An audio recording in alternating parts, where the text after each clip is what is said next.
hablando de Urs como una de las figuras más importantes para mí en el ámbito del arte contemporáneo europeo, desde sus primeras experiencias en los años 70. Digamos que yo conocí su trabajo, estaba todavía en la Escuela de Arte en Italia, tenía 16 años, y creo que a través de un profesor me enseñó un libro de una crítica de arte italiana súper importante y una gran persona además, Lea Vergine, en la cual cubierta del libro estaba una imagen de Urs, del 74, creo que es el libro. Sí. Oh, chico. Del 74-75. Más o menos en esta época yo empiezo a acercarme a todo el panorama de la body art europea. Y curiosamente entré en contacto con esta forma de hacer en el cual el cuerpo era el medio fundamental lingüístico.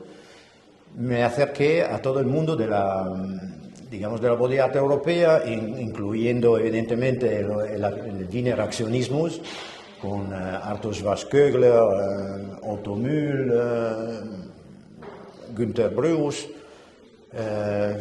y Gina Pane en Francia, por ejemplo, evidentemente Urs Lüthi, que para mí ha sido un personaje fundamental porque siempre, digamos que no se puede incluir de forma directa en el mundo de la body art, así como ha sido entendido un poco en todo el mundo. Tiene siempre una visión poética que va un poco más allá de la utilización del cuerpo, de mi punto de vista. Si digo, bueno, ahora estoy hablando en castellano. Y entonces, como hemos dicho que no hacemos una charla muy larga y estamos hablando entre amigos, entonces yo directamente me he preparado una especie de guión. Bueno, tengo que reconocer que evidentemente en juventud, cuando yo tenía 15 años, empecé a pasar de una escuela tradicional de modelaje, de modelar barro, que me aburría muchísimo, a descubrir otro mundo, que era el mundo de la performance, el mundo de la body art, el mundo del conceptual, a su vez el mundo del minimal. Y entonces me abrió, por supuesto, creo mi visión sobre el arte contemporáneo. Y me ayudó un montón. Evidentemente también el gusto por el atrevimiento y la violencia, cuando eres joven, siempre te atraen mucho las cosas dramáticas. Al principio me acerqué mucho más, por ejemplo, el tema de los accionistas vieneses que trabajaban casi en términos escatológicos, ¿no? Digamos así, hablando un poco del cuerpo como que se deshace casi, ¿no? A través de la violencia o de la simulación de la misma. Bueno, después evidentemente el tema performático se ha extendido en todo el mundo. Era un momento de investigación lingüística también, los años 70, hay que reconocer que ha sido un mundo que nos ha permitido, por ejemplo, sobre todo la generación anterior a la mía, abrir caminos en lenguajes que antes nunca tocados o ligeramente tocados, como por ejemplo el tema performático, ¿no? Digamos que la performance viene mucho digamos que pueden tener orígenes anteriores, no sé, desde las actuaciones futuristas, por ejemplo, a los Dada pero en este caso se ha como estructurado formalmente, digamos así. Bueno, ahora vamos a hablar con Urs, que es él que tiene que hablar. Bueno, como os decía, se llama This is About You, la foto, questa era This is About You, la foto che c'era sul libro di Lea Vergine, dove si rappresentava Urs con le labbra scure quasi dipinte di nero e una specie di turbante. Allo stesso momento che ho visto questa immagine, disculpadme però sto hablando in italiano perché él puede entender también, quando ho visto questa immagine ho avuto subito un riferimento a Rosse la vie di Duchamp come precedente. Anche se è una visione assolutamente distinta la tua da quella di Duchamp, credo. E allora passo alla prima domanda. Bueno, antes os la leo en castellano. ¿Cuándo ha surgido la necesidad de utilizar la fotografía y la autorreferencialidad de tu cuerpo como medio artistico? ¿Cuándo è nata l'idea di usare la fotografia come mezzo artistico e l'autoreferenzialità del tuo corpo, di usare il tuo corpo come strumento di comunicazione, la tua immagine, diciamo? Okay, I think I have to speak in English, so sometimes I will make a mix with Italian, but unfortunately I don't speak Spanish. So I have to go a little bit before this point, what you asked. So because I was a normal painter once. When I was a child, I was a painter because someone told me in the school, you make beautiful drawings. Yeah. No? And that's a starting point always, or sometimes, to be an artist. But then you make beautiful drawings, and some years later you ask yourself, and what's about that? And what I should do with my beautiful drawings, because they're just beautiful drawings with no content and no sense and nothing. So I had also a little bit of success already, very, very young. I had my first exhibition with 11 in the auditorium of the gymnasium, while my music teacher said, okay, now we make an exhibition. That was my first thing, and then I made more and more paintings, so some sort of an European abstract pop art. Bueno, digamos que él empezó muy joven, evidentemente en la escuela le intentaban educarlo en que tenía que ser pintor, un buen pintor, pintar bien, pero él se encontró en una encrucijada donde prácticamente dice, pero yo puedo pintar bien, pero el contenido para mí es fundamental. Digamos que su primera exposición la consiguió con 11 años en el gimnasio de su país, el gimnasio your first exposition? When I had 11 years. Yeah, con 11 años empezó la primera exposición porque le dieron permiso para exponer. Y, pues, but anyway, I made then these paintings and everything, and had exhibitions, and also a little bit of success in Switzerland. And but more and more I became big problems with myself, because I asked myself, and what has this to do with how I see my world, or what is my world? And there was a big hole that wasn't something in there, no, because there were no personal approachment or feelings. So I said that can't be my type of art, because I traveled in that period very often, and very long travels I made. I had also quite few experiences with rocks in that time, and more I discovered that we can't, there is no objectivity in this world. There is no. This is a lie. This is a mistake. These are all we can only understand the world through ourselves. We have to react on this, what is on the other side, but we can only working or feeling with the knowledge we have ourselves. And so I decided more and more that wasn't a decision over one evening or something, it was over 2 or 3 years, to start in a totally other direction to go with that. But I have to say, anyway, apart from these paintings I made before, I made also already very often photographs, and also photographs with myself, but not as, I didn't understand it as a work of art or so. And more I went in this idea to take myself like an actor or a mirror of the individuality, of the personal meaning. I tell you what I feel.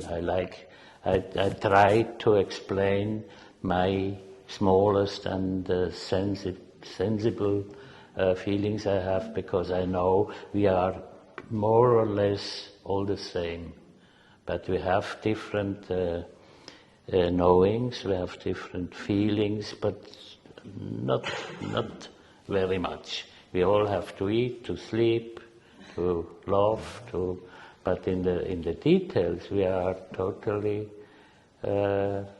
different, I think, and we have to deal with that in a sense of understanding the world in a way, no? It's not the egoism to be satisfied. We try every day to understand this crazy world, for example. Let's try today to understand this, no? And so I more and more I decided to really do a very radical step and make only art with myself as a like an actor in a way, you know. Yes. So, and that was around 67, 68, sort of in the last years of the 60s. So I made my first exhibition with self-portraits. I always call them self-portraits, even I'm not on the picture. It's always a self-portrait, because the self-portrait is also a portrait of the other. Él ha hecho referencia que la imagen se transforma en un espejo. Hay un título de una obra tuya que se llama I'll Be Your Mirror, yeah. Que es un título además de una canción también de Velvet Underground, que habla exactamente de la imagen que se transforma en un espejo. Ahora, por ejemplo, con el tema de los neurones de espejo, ¿no? Se podría analizar también de forma científica, pero bueno, digamos que él proponía su imagen como casi reflejo de la nuestra. Y bueno, pasamos a la segunda pregunta. Como sé que no tenemos que hablar mucho, la segunda pregunta es: a diferencia de otros artistas de tu generación que utiliza el cuerpo, y me refiero a aquellos del Wiener Actionismus, que tenían una visión escatológica y catártica al mismo tiempo, y cómo te colocas, digamos que el accionismo vienés evidentemente tiene una valencia, por ejemplo, se pueden citar a Hermann Nietzsche, ahí en el grupo de los accionistas han entrado un poco todos. Pero sí que tenían una visión un poco escatológica del mundo, de este mundo que se deshace. Yo creo también por una cuestión, no sé exactamente si es el hecho de vivir en una generación posguerra o algún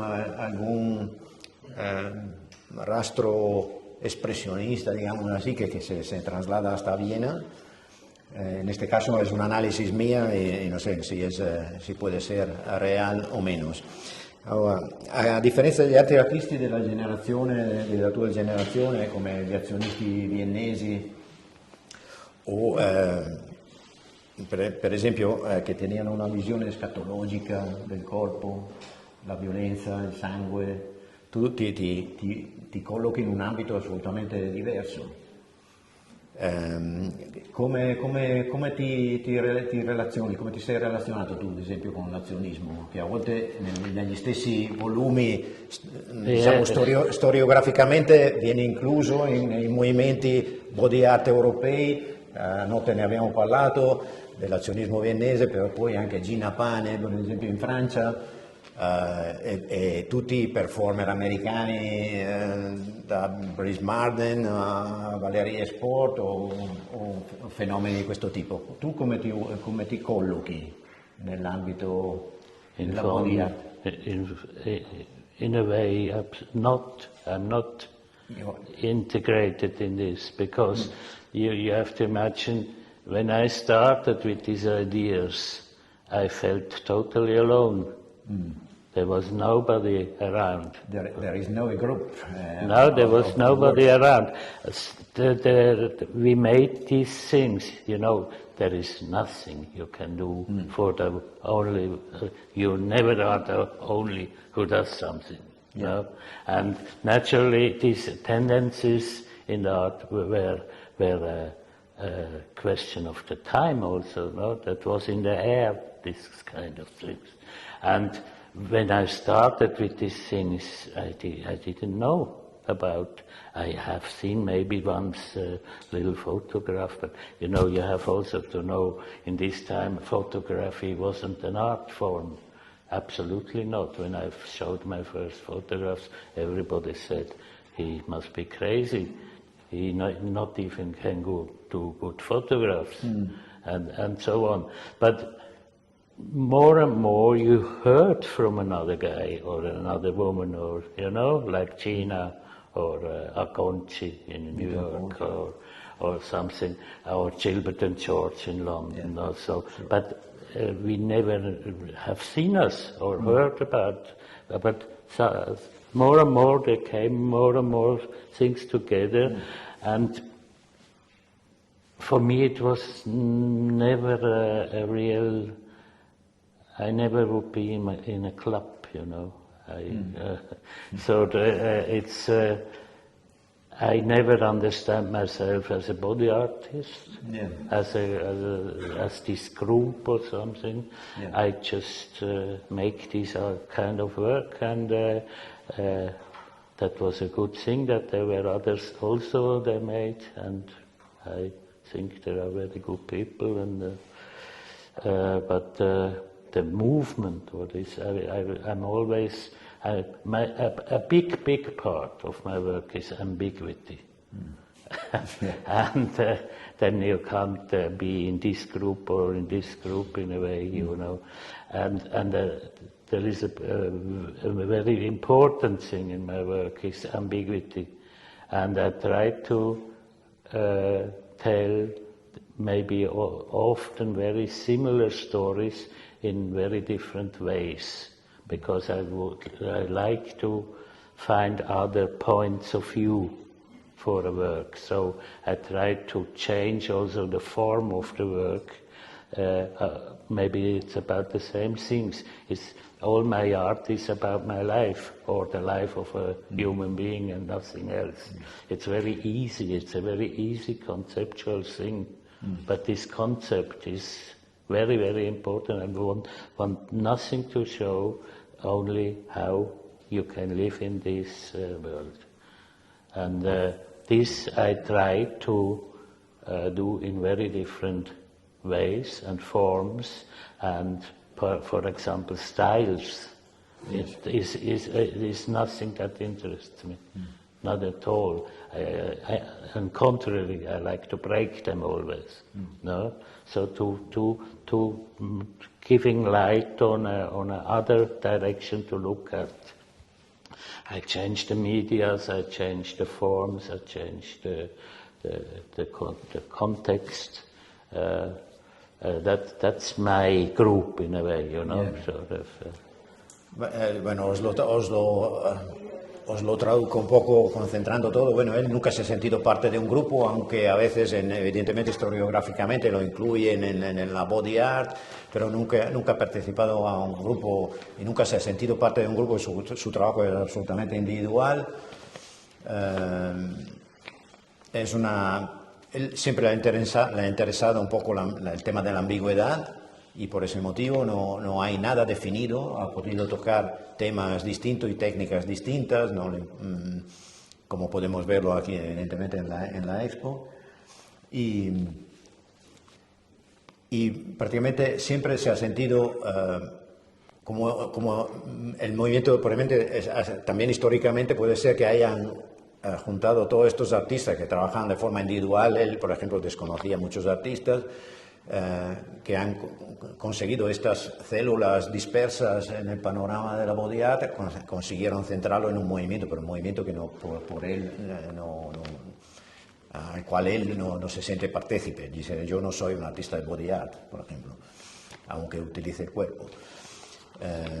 Bueno, voy a la siguiente pregunta que dice, me interesa mucho en tu trabajo la idea de una revisión de las obras anteriores propuestas en nuevas versiones y series. ¿De dónde nace esta voluntad revisionista?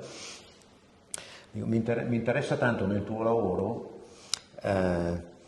la idea della revisione, nel senso che la revisione di opere precedenti, che tu che continui a lavorare e proporre in termine nuovo. Da dove nasce questa volontà revisionista di lavorare su pezzi, ad esempio, degli anni 70 e riproporli con una estetica diversa, ad esempio? Perché fanno parte della mia vita, no? Ma io mi cambio, ma bisogna questi pezzi per fare un filo rosso, perché in questo lavoro naturalmente è anche un'ambiguità, no?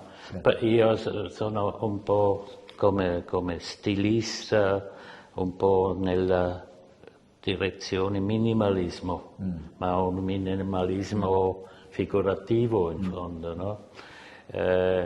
E sull'altro lato voglio fare le context, no? Between the things, to see different things very in a way maybe nearly a baroque attitude. So this is very zwiespältig in tedesco, ma non so. Ambiguous. But I think to understand my work is important that you see also all the works and the new ones and the different ones, and because there is no security in my opinion. That has to. This is very vibrant, very fragile. Is a good word for it, I think. And for example, this work here is the original work in it was 73, I think. Yeah? There were 20 life-size canvases, black and white canvases, photographs on canvas.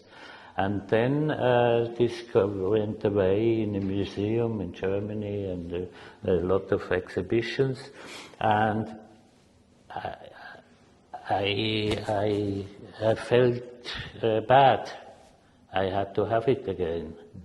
You know, like it was like a hole in my when it was gone. So I had the desire to do that, and I say also it's the desire to see the pink view of desire of this lost time naturally also, no? So I work with every little thing that is different from the other. I try to be very careful with this. Voy a añadir algo que sí que también de mi punto de vista hay que tener una visión holística del trabajo de Urs, porque es fluctuante, está como siempre un tema como resbaladizo, ¿no? Como un poco, no hay muchas certezas, ¿no? Entonces hay que fluctuar en su trabajo, y también el tema de la revisión de las obras para él le importa mucho. Le importa mucho en ese sentido, porque le da una visión nueva, por ejemplo, como en el caso de poner este filtro rosa, una época que para él ha sido fundamental de su vida, ¿no? Creo de haber interpretado bien. Or on the other side, I made old works, very big-sized, oversized. At the Biennale in Venice in 2001, I had the Pavillon Svizzera, and there I made a series of ritrattos, self-portraits from the early 70s, at least double-sized from the originals. And there was on the side was written trademark. So it was an ironic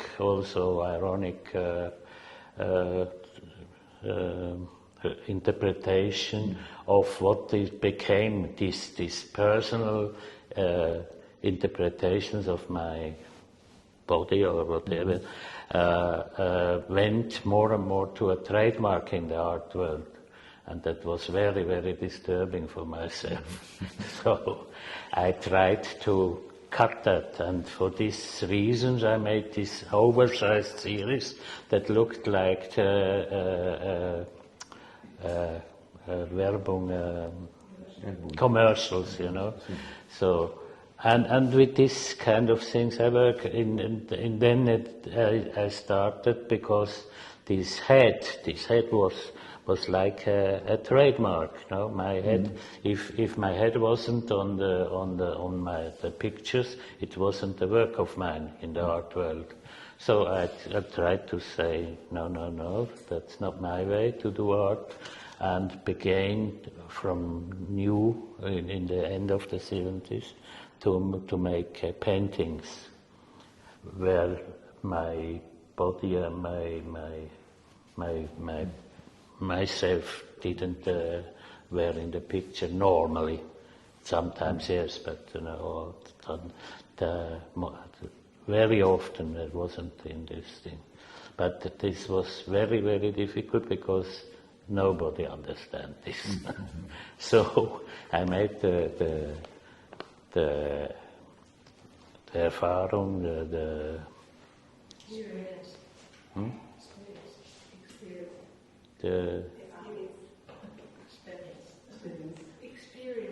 experience. So, thank you. That my work needs always very a long time to get into the normal, to be understand. So, because it's a little bit tricky and it's very complex and it's very. And many people have a lot of problems because they say he didn't find his style, you know, because in the avant-garde of the 20th century, a young artist, when he woke up in the morning, he had to think about what he could do who never else has ever done. And that was a pressure on only new things, and in a way a marketing style has to be found to be a good and important artist. And I was always trying to get rid of that, because I think the alphabet of the formal, of the visual possibilities of art are invented. There is nothing more to invent than doing a white painting or a black, or I don't know. Yeah, these chiffres are invented, so I can do very free and without pressure of style or not style the things I'm interested in, and telling my really own stories, personal stories, without looking if this is new or not so new. It has to be true for me. Bueno, muchos afirman que tu trabajo está preñado de ironía, aunque yo piense que se acerca más al sarcasmo que a la ironía, o una especie de sano cinismo che puedes apportare a questa etichetta. Molta gente pensa che il tuo lavoro sia caricato di ironia, e lo è. Nel mio caso io vedo che c'è anche molto sarcasmo o un sano cinismo. Cosa pensi? Io penso purtroppo meno sarcasmo, piuttosto melancolia. Melanconia. And ironia. Ironia e melancolia. Cinismo non è mio perché in fondo penso molto ottimistico. Non sono un ottimista, ma penso ottimista. Yeah.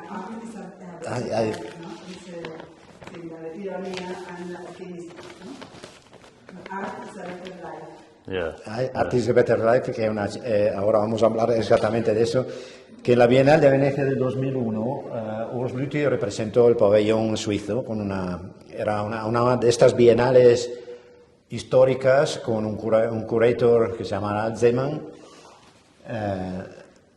que digamos creo que ha marcado un poco la inflexión de todas las bienales que han seguido, yendo hacia el barranco, como digo yo, hasta la última, que creo que ha sido una manifestación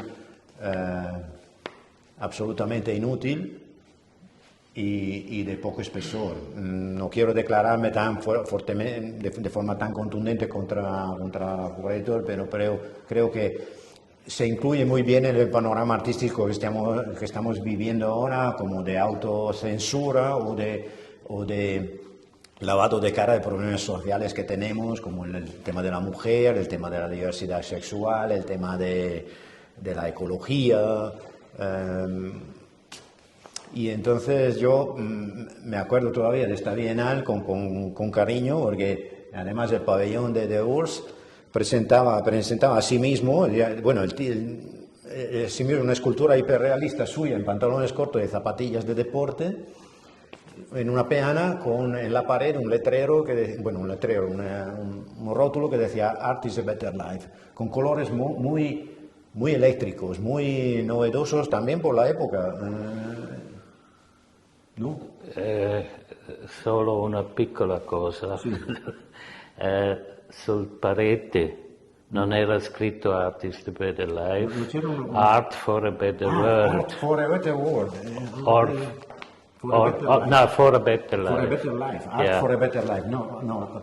Because it was important. I really thought earlier, I really thought art could provoke a better life. But then I said, no, this is not the way. Art is the better life. Not life is the good art, which I thought before. I made the experience that life, art is the better life. Then life is not so good. Life is boring. Yeah. Life is tragic. Life is blah. And art is adventure. Art is being radical. If you would live like you do art, you would have to hide in the mountains. No, nobody would like to live with you if you are in life like you be in art. And so it was in a way for me an important little detail to change this life for art for a better life, and life is the better art. Yeah. No, art is the better. Art is for a Better Life. No, por eso que me gustó mucho esta idea, porque había como una especie de proposición nueva de su trabajo con esta escultura hiperrealista de él con zapatillas de deporte. Se incrustaba mucho la vida normal, común que puede tener un ser con el hecho artístico. Y también la idea que arte y vida son es todo uno. Y además la utilización de colores que tú me decías que anteriormente, cuando pintabas en la época neopop europea, ¿no? Utilizabas, que después te sirvieron en obras que han venido después, como por ejemplo arte invertebrales con estos amarillos, con questi gialli di fondo, questa grafica quasi da rivista fitness, o molto con questa estetica pubblicitaria. Mi è piaciuto molto il lavoro sì, e allora dice, la estética de la obra y los colores utilizados me llevaron directamente hacia la revista de fitness y salud positivista, ¿no? Como el wellness, ¿no? Como si fuese l'idea di mantenersi. In this time, the main, I work always in a way, I work always in series of works, and they have one title or one over title or something, and they're not finished after, I don't know, several works. I let them go and I put them out some years later maybe, but it's not sure. So I play with that.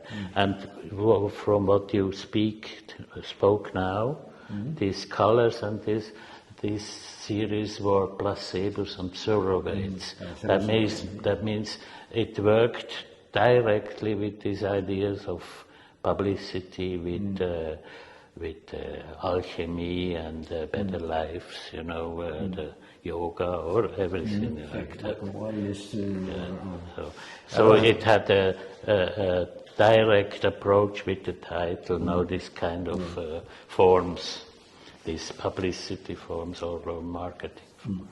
Y la última, para acabar, dice, no, ahora mismo yo no recuerdo quién dijo que la realidad es tan increíble que creo en la utopía.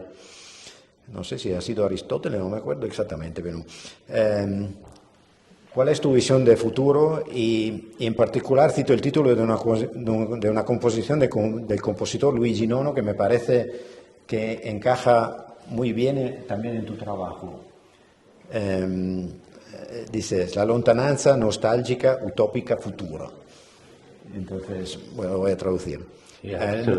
Non ricordo chi ha detto che la realtà è tanto incredibile che per questo credo nell'utopia. Qual è la tua visione sul futuro e qual è in particolare, penso che questa frase qua coincide abbastanza con il tuo lavoro, che è un titolo di una composizione di Luigi Nono, questo compositore contemporaneo, che dice, che ha un titolo secondo me bellissimo, che dice la lontananza nostalgica, utopica, futura. Bello. Qual è la tua visione del futuro? Hai una visione utopica sulla società, sul mondo dell'arte? Not really. Non hai nessuna visione sul futuro? Dell'arte o del mondo? Dell'arte, bueno, del mondo e dell'arte. Come a volte il mondo e l'arte I try to be optimistic, but I have my very much doubt on that. I don't think we have a great big chance. Prácticamente dice que según él soy muy optimista, pero no creo que habrá muchos cambios. Digo, la vida transcurre, como decía antes, es bastante, la vida puede ser aburrida si no está acompañada por el arte. El arte es parte de su vida como alimento, digamos así. Depends. It's difficult to say because art and business. Art is, if you speak about art, people think about art market, and art market is very badly at the moment. I think it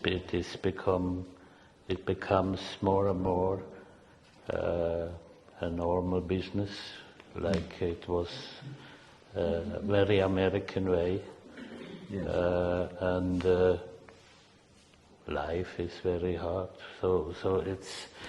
At the moment I'm very pessimistic, but not in general. But not in general. Ok.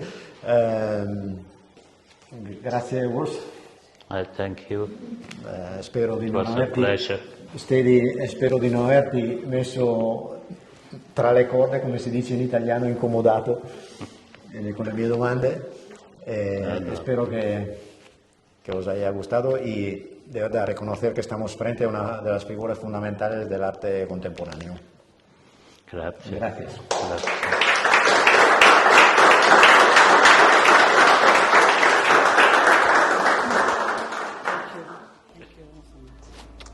That's it. Oh, you are.